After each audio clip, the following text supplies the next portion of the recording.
going to now turn it over to Jim and Janet. Most people know them, but is Jim and Janet, I don't know if you want to make an introduction of yourselves before you begin, but I will turn it over to you and I'll be here on the side. Okay, thank you, Chris. Thanks for inviting us. I'm Janet, and my husband Jim is going to control the slideshow and the videos. We are currently assigned to Seed Company. We started our career in Bible translation with SIL in the South Pacific, while Jim before that as a survey specialist in South Asia. And we spent 15 years in a country, Vanuatu, island country in the South Pacific. In 2007, one of our assignments was to train mother tongue translators. And I'll talk a little bit more about that in a moment. But in 2007, we were invited to take an assignment with Seed Company to look into how biblical storytelling can complement or accelerate Bible translation. It was kind of a new rediscovery of biblical storytelling, and so we were assigned to look into that, and that started our journey finding that intersection between storytelling and translation. Jim and I just completed masters in biblical storytelling in order to learn more about the theory and the skills of storytelling that, and in particular biblical storytelling, that can support and enhance Bible translation. So that's our background. Today's presentation is going to be in two parts. The first part will be pretty fast. I'm going to skate through some slides, trying to share terminology as we use it in the storytelling. It's maybe a little bit different than how some of you have used it in OBT. And then we're going to jump into a tool that we have been using over the years, a process for what Sarah Agnew calls Embodied Performance Analysis. It's a specific way of doing performance criticism.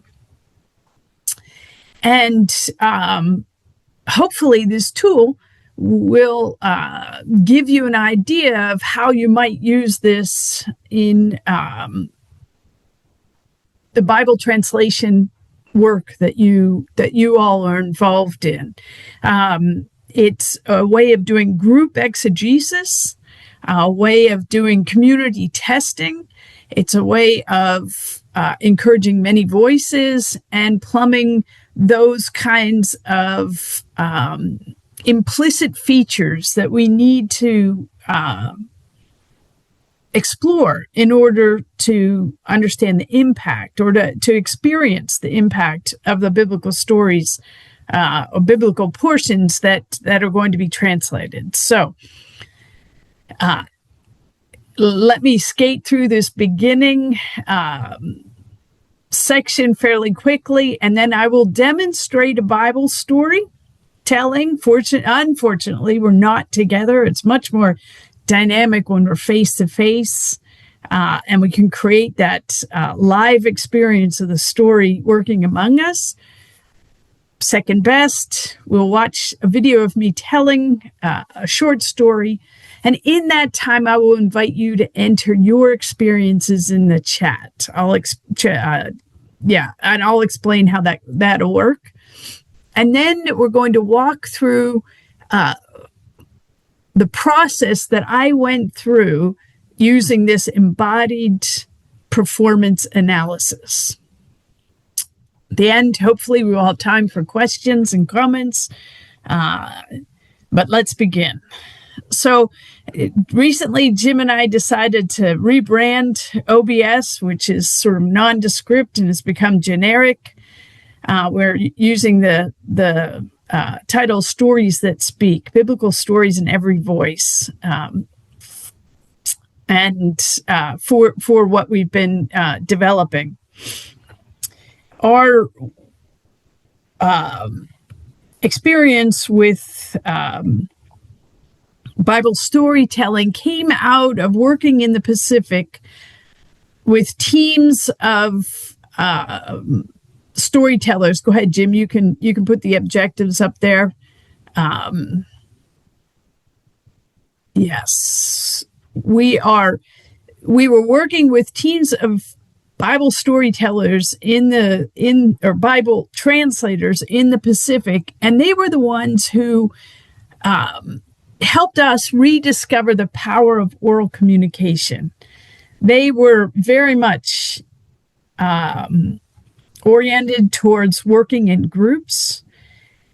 They would often turn their papers over, just talk to each other, tell, retell, experiment with the story, going to the absurd in trying to translate portions in order to find those boundaries of what might be plausible, what might be appropriate in their group.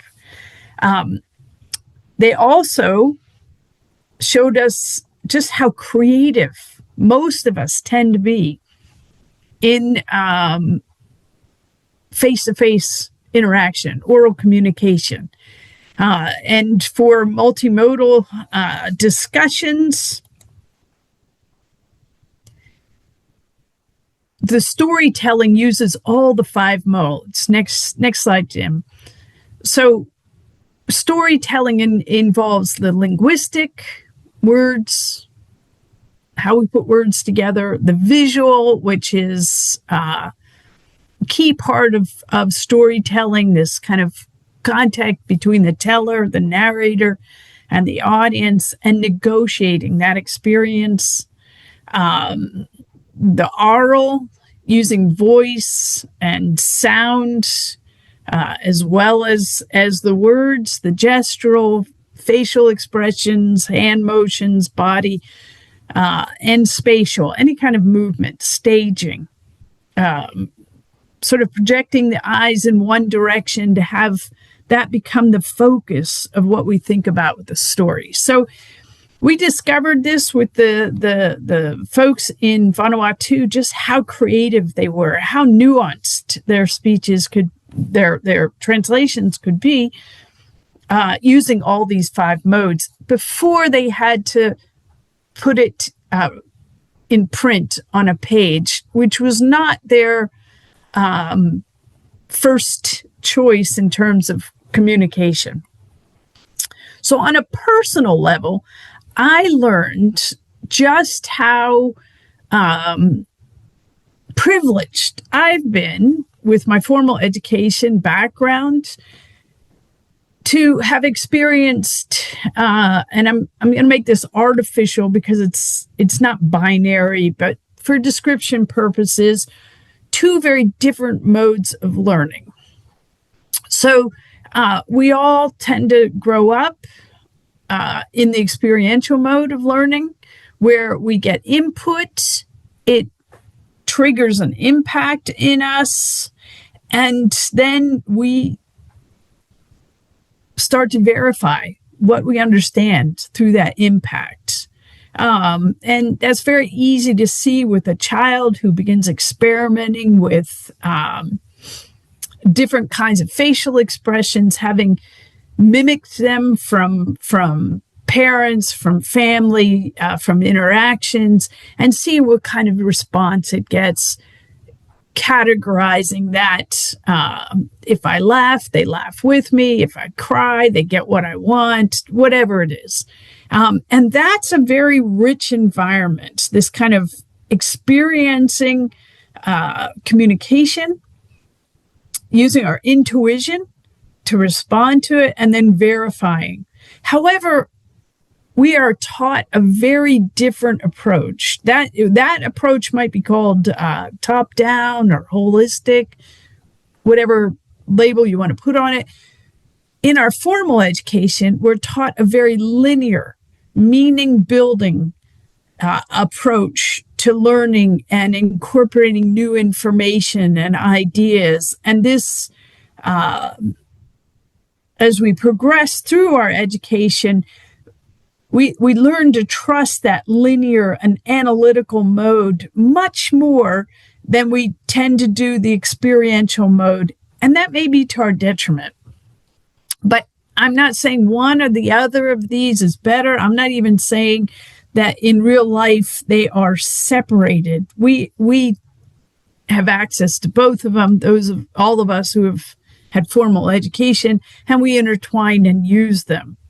However, our job in Bible translation with these smaller groups is to appreciate that for the majority, for many of them, that experiential learning is where they have strengths, where they are creative, how they process, reflect, and use information. Okay, so where does that leave you? So as trainers, as facilitators, as consultants, part of our job is to help develop the processes for mother tongue translators to use that are tools to do their job, right? And one of the things that Heather, Dr. Beal, introduced us to last time is this important aspect of discerning emotion. Josh Frost has written a lot about it, and it's absolutely true. There's a complexity to the human experience, and those of us who are fluent readers, have all sorts of background knowledge, we can reflect and put those into our reading experience, but that's not always the case. And biblical storytelling can help us discover some of these complexities. So I add not just emotions, but what drives some of these emotions, intentions, motivations, attitudes, values that are not always, often not explicitly defined in the biblical storytelling, in the biblical story, in the text.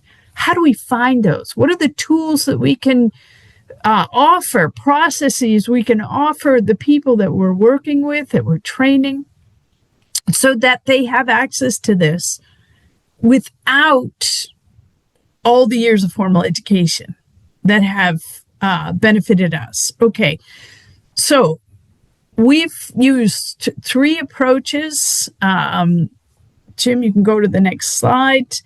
One of them, and I'm just going to say these quickly, we're not using these today, but these are approaches that happen in the group, a larger group, clusters, that help us begin to explore and test these implicit features beyond the concrete. What did these people say? What did they do? What's happening in the story?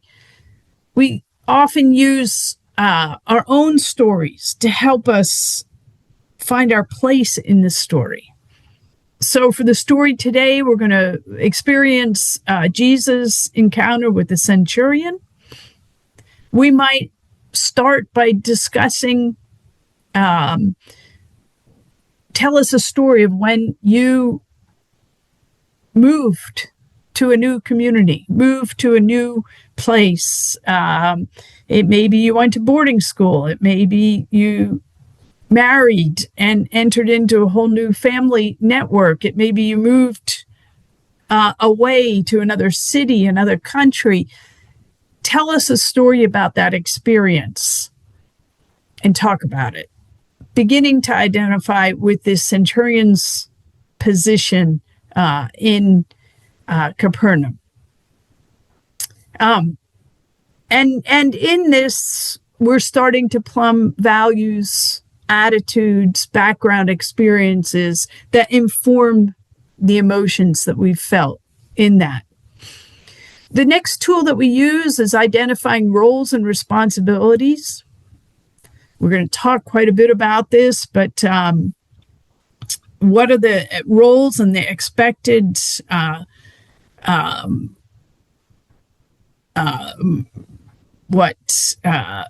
actions that we would assume for somebody in that role, and immediately you find the twist when the person does the unexpected, says the unexpected, reacts unexpectedly, and that's where we need to explore the story further. It's the unexpected that makes it noteworthy.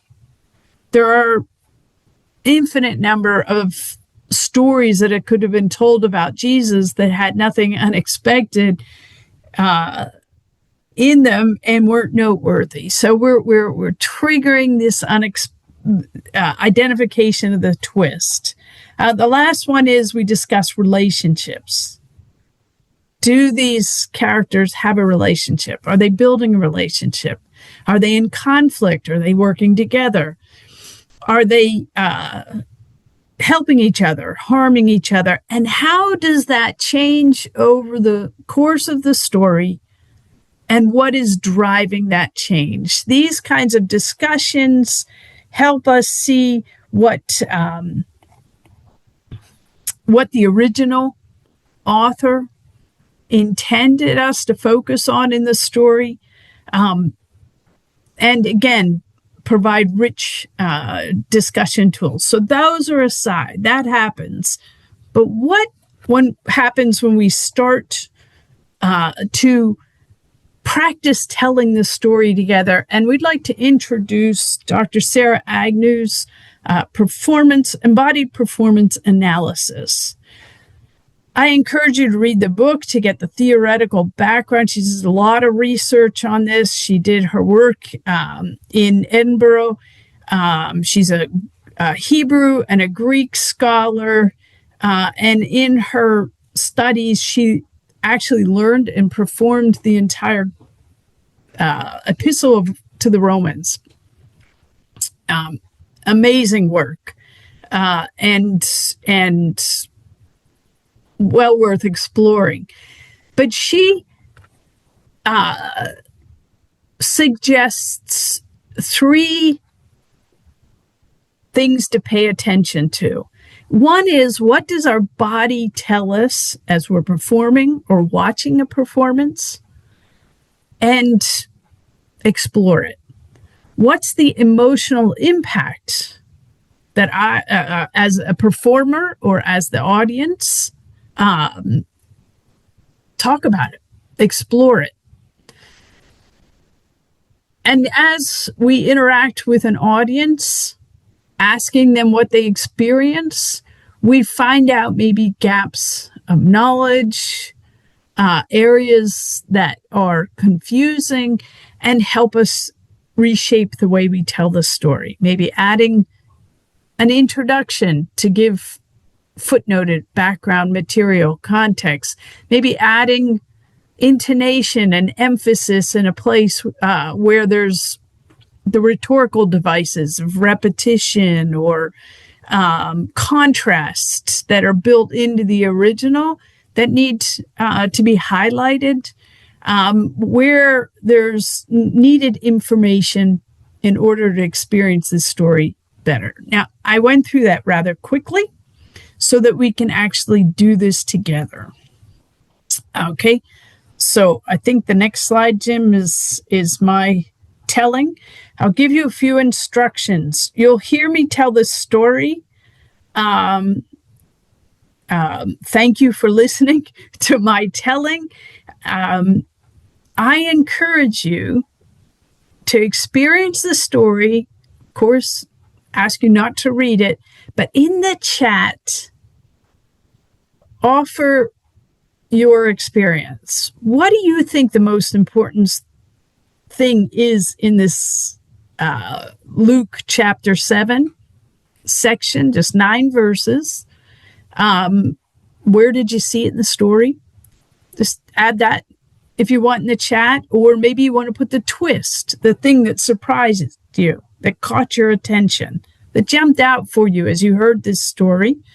And I'm assuming you're familiar with it, but my telling is now a new experience with the story.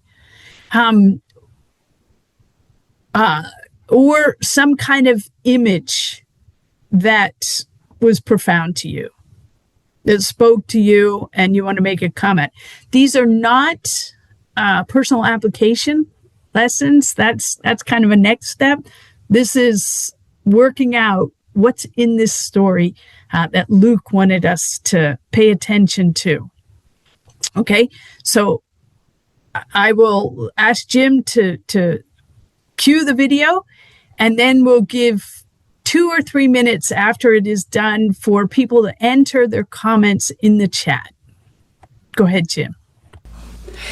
My name is Janet Stahl, and I'd like to tell you the story of Jesus' encounter the centurion from the Gospel of Luke, chapter 7, verse 1 through 9.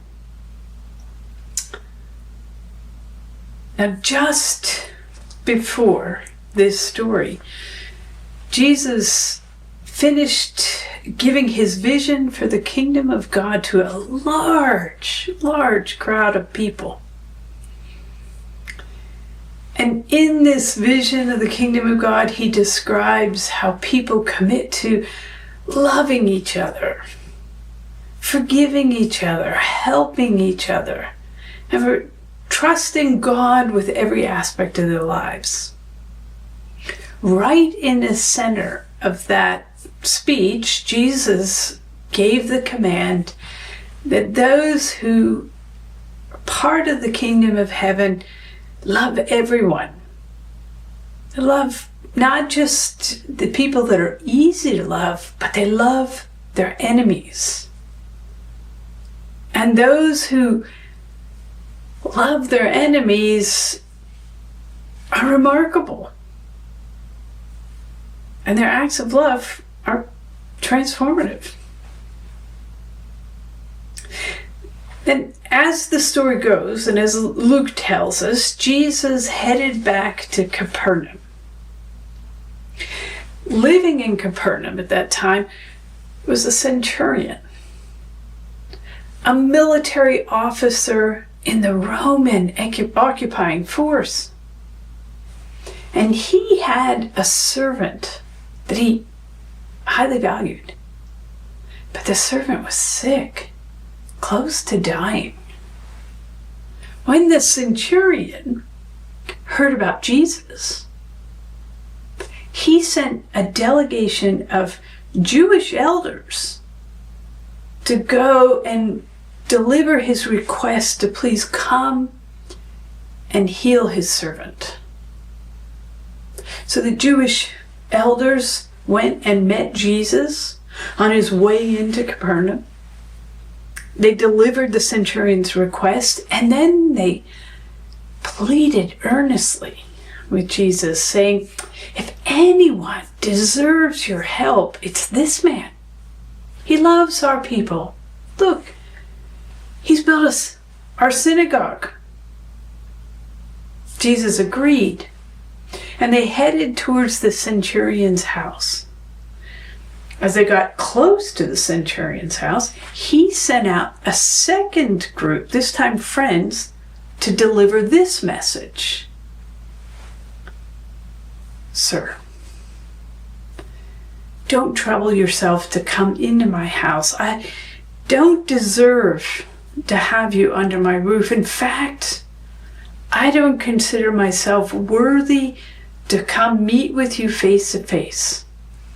But just say the word, and I know my servant will be healed." You see, I understand authority too. I'm under the command of those in charge of the Roman military, and I have command over my soldiers. If I say to a soldier, "Go," he goes. If I say to a soldier, "Come," he comes. If I say to my servants, "Do this," they do it. So just say the word, and I know my servant will be healed. Well, when Jesus heard this message from the centurion, he was impressed. He said, I've never seen such faith in all of Israel. And when the friends returned back to the centurion's house, they found the servant restored to good health. Okay, so that's the video. We'll just take a few moments to enter into the chat. What did you think about the most important things, about the surprises, the impact of the story for you? Okay, thank you all. So if you take the time, read through people's comments. They're rich. They're full of what we call gems or nuggets of good materials. And I apologize that the video and the sound kind of got disconnected and weren't tracking together, but bear with me, okay? As you read through these responses, you'll discover a lot of the things that we want, we need, the clues that we need to plumb some of those implicit features, right? The emotions, the intentions, motivations, values, attitudes that are that make this story noteworthy, but that also mimic real life, which is often very complex. It's complicated. That's kind of a statement these days, right? It's complicated. So a lot of these things happening that influence the dynamics that we have to appreciate. I'd like to take some time to just go through with you my personal experience of doing the EPA, the Embodied Performance Analysis. Jim and I try to do what we also are training others to do. But I'd like you to know that we've been using this with various groups of people around the world over the past, I don't know how many years. I'm getting old. I've forgotten the numbers. More than 15 years, with more than maybe 85, 90 language communities. And their responses, while often influenced by their background and give you a different perspective, but are very similar in terms of the rich responses and the discoveries that happen in the groups. So what I will describe here is not dissimilar to what happens when we do this very same process with groups in the islands in Vanuatu, in northern Tanzania, among pastoralists, and other parts of the world. If you'll notice in people's comments, the discussion around the military bearing, the upright posture. As I practiced telling that story, that was one of the first things I noticed personally. As I was practicing this story with a partner, I found that as soon as I was telling the part of the centurion, my body kind of went stiff and upright and military, right? And in this, our discussion led to the fact that this story seems to be about this dance between authority, status, and making requests, and how we do this, how that interaction plays with each other. This is the twist. The centurion had all the authority to just send a troop of soldiers, go bring Jesus in, have him come to my house, and I want to get him to heal my servant. Would have been a very typical way of what we would imagine a military officer who's used to making commandments, directing, having his orders followed, which he tells us is his way of life. But he doesn't do that. That's the twist. That's the unexpected. What's going on there? And as we talked about with his partner, we talked about the impact of money and connections, language, agency, power, all of this influencing interactions. And in this case, a man choosing diplomacy over the use of power, and how that's remarkable. Okay, so that was one thing, my personal experience. My body was telling me, triggering in as I was telling this story that led to rich discussion. I practiced this story with a different group of people, and one man's response was, our experiences as the foreigner, as the newbie, moving into a new situation is not the same for everybody. Okay, some people are have connections, have power, have status, and others don't. They lack any kind of agency or status and power, and so the experiences are quite different. But we have choices that we make. So that was a significant discovery. This led us then, in our discussions, to talk about the elders, these Jewish elders, and what they're doing in their interactions with Jesus. Is that authority also in play? The status, roles? How does that work? And we realized it was an interesting contribution. I mean, elders, you're to respect your elders. The elders are the ones who kind of take the lead, who give the directions. And in this case, the elders deliver a message and then plead. And what was that pleading like? It says in the text, they pleaded earnestly. I had to make a decision. How do you plead earnestly if you're an elder approaching a young man of 30-some years, but with this incredible reputation? What does that dynamic entail? And so I asked people,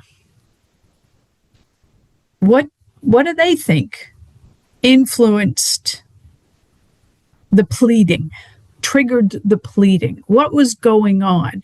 And I got a variety of answers from various people that were, I did this with about 4 different groups. So some of them were learning to tell.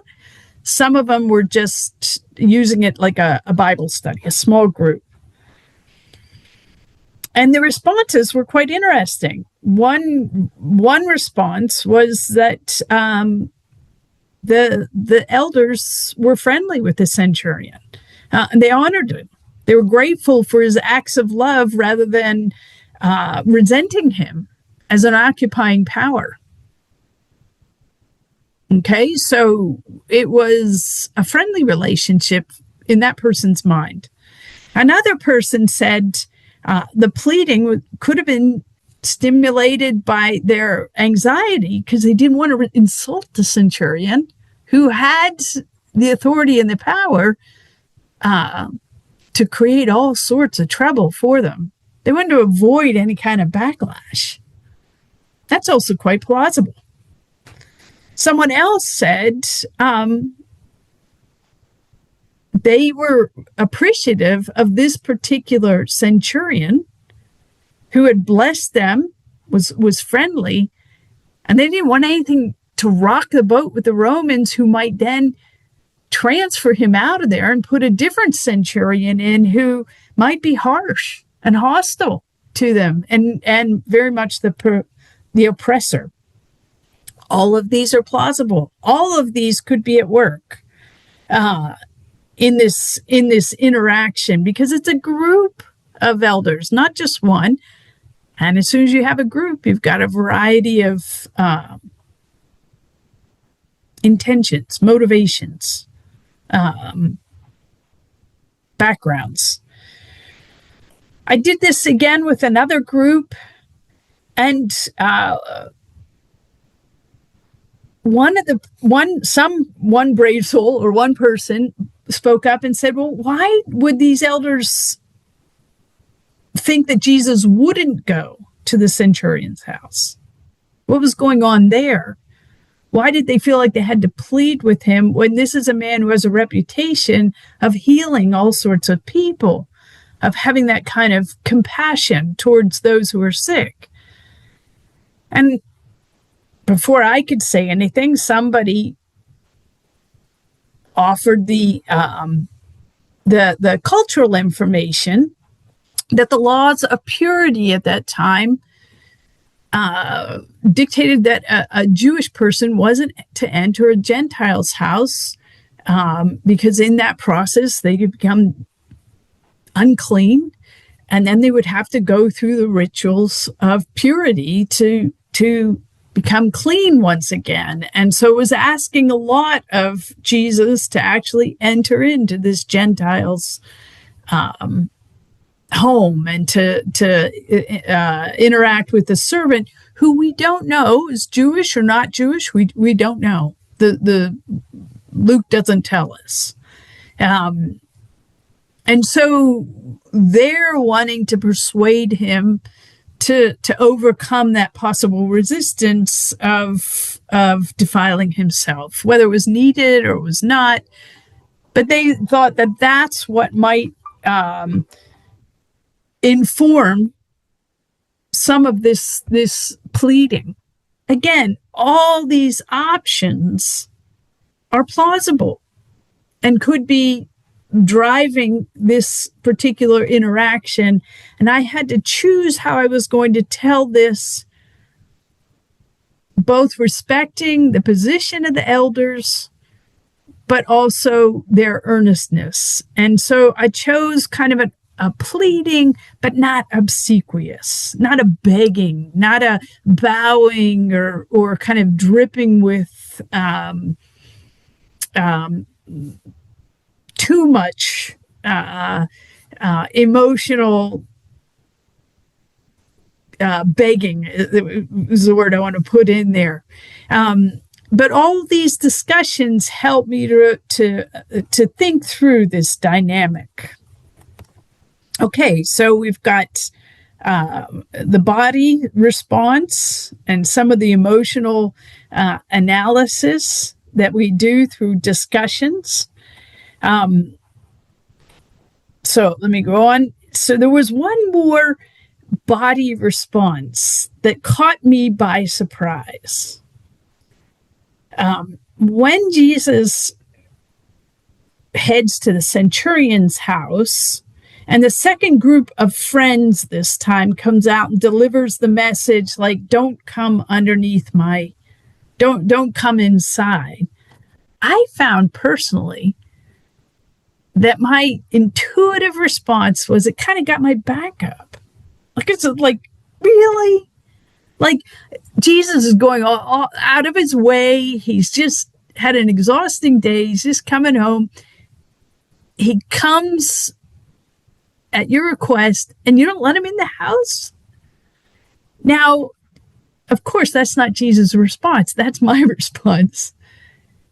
But I had to think through what's going on here. Why would I feel insulted and notice that that's not at all Jesus' response? And so triggered for me to start asking the question among my audiences and the groups that I was practicing with, what do they think Jesus is praising with this faith? When he says, I haven't seen such faith in all of Israel. Because you have choices as a storyteller. You could say that with a certain condemnation. I haven't seen such faith in Israel. Sort of remarking that this is a Roman that expresses this faith. Or, as I chose to say it, and any kind of shade of telling in between. And so I needed to hear what people thought faith was. So some of our discussion went to the sort of obvious, right? The centurion had faith that Jesus could heal this guy, even sight unseen, even without touching him, even without being present with the person who is sick. Remarkable, miraculous, very plausible. Part of this faith, right? His trust in Jesus' power. But then others sort of nuanced it and said, his remarkable respect for the Jewish religion and the Jewish God, even to the point of building a synagogue for them, a place of worship, a place of study, a place of sharing scripture. And so that sort of expanded this notion of the faith that the centurion is offering. Another person went to the remarkable choice of this centurion to honor and respect the local culture. As the oppressor, he could have said, no, you got to do religion like us Romans do, right? He could have worked against the local culture and all that's wrapped up in the local culture that was divergent from his own, but he respected it. Again, another expansion, appreciation of the expression of faith. Also respecting of not putting Jesus in that bind of becoming unclean by fulfilling his request. Back to that diplomacy. Any of these were all plausible. And I needed to kind of explore it further personally. And that's when I went back to the chapter before. Went through Jesus' sermon on the plain, the sermon to his disciples and other followers, and discovered right at the heart of it is the love your enemies command. I know the chiasmus structure and know to focus on that central piece in a speech, and it kind of jumped out at me.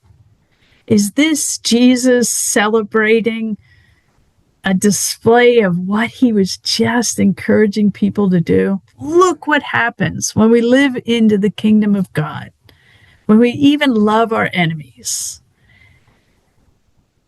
And it goes both ways. The elders showing love to the Roman occupier, the military command, the representative of all that is wrong in their world, so to speak, and honoring him, being willing to listen to his requests. And that helped me to kind of sense that this is Jesus' delight in what he sees here and wanting the crowd to appreciate it with him. And I tried to give an expression of glee, of celebration, expansive, not just focus on just the centurion, but the whole situation as we discovered it. Okay, one last piece of advice that I got from a friend. She's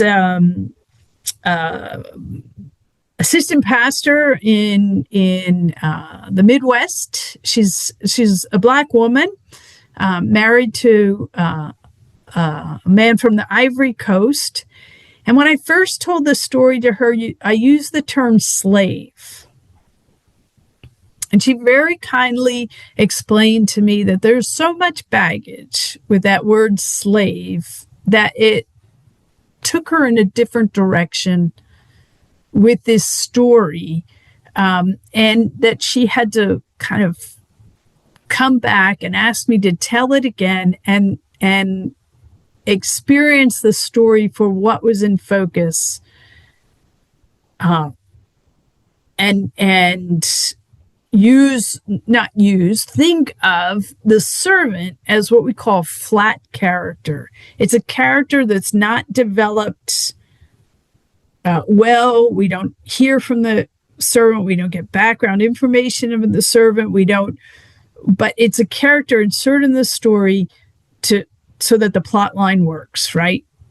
It's the other characters that are in focus. And she needed to rehear it and not have that gut response to the term slave. So I chose to use the word servant instead of slave, which is, Greek scholars tell us, is an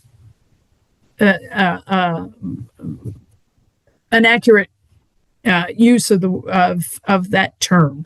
That the slave servant distinction that we might have in English is not the same as in Greek.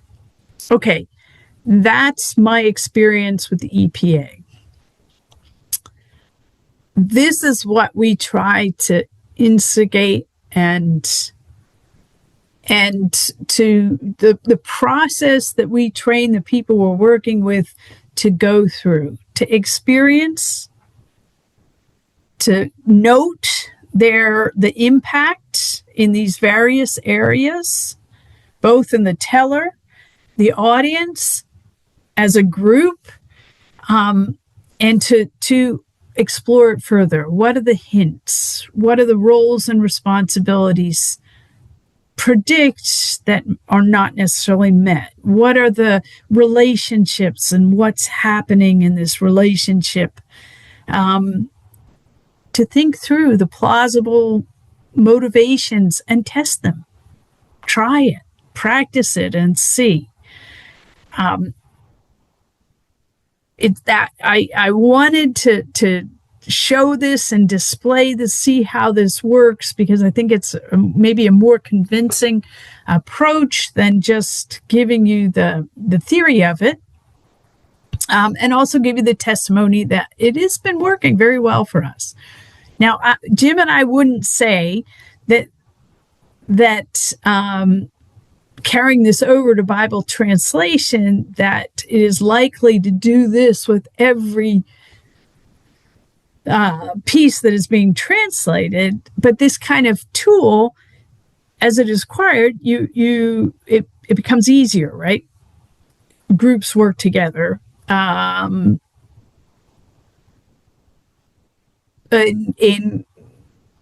kind of fits and starts to begin with, but usually by the second or third workshop, they're 2-week workshops, we work with these folks. They're in control. They're doing it. They're teaching us. They're reflecting back. We're just keeping notes for them. And I would recommend this as a tool, as a process to help Bible translation teams look for some of the dynamics that are implicit, that aren't stated and made clear. So I will open it up for comments, questions,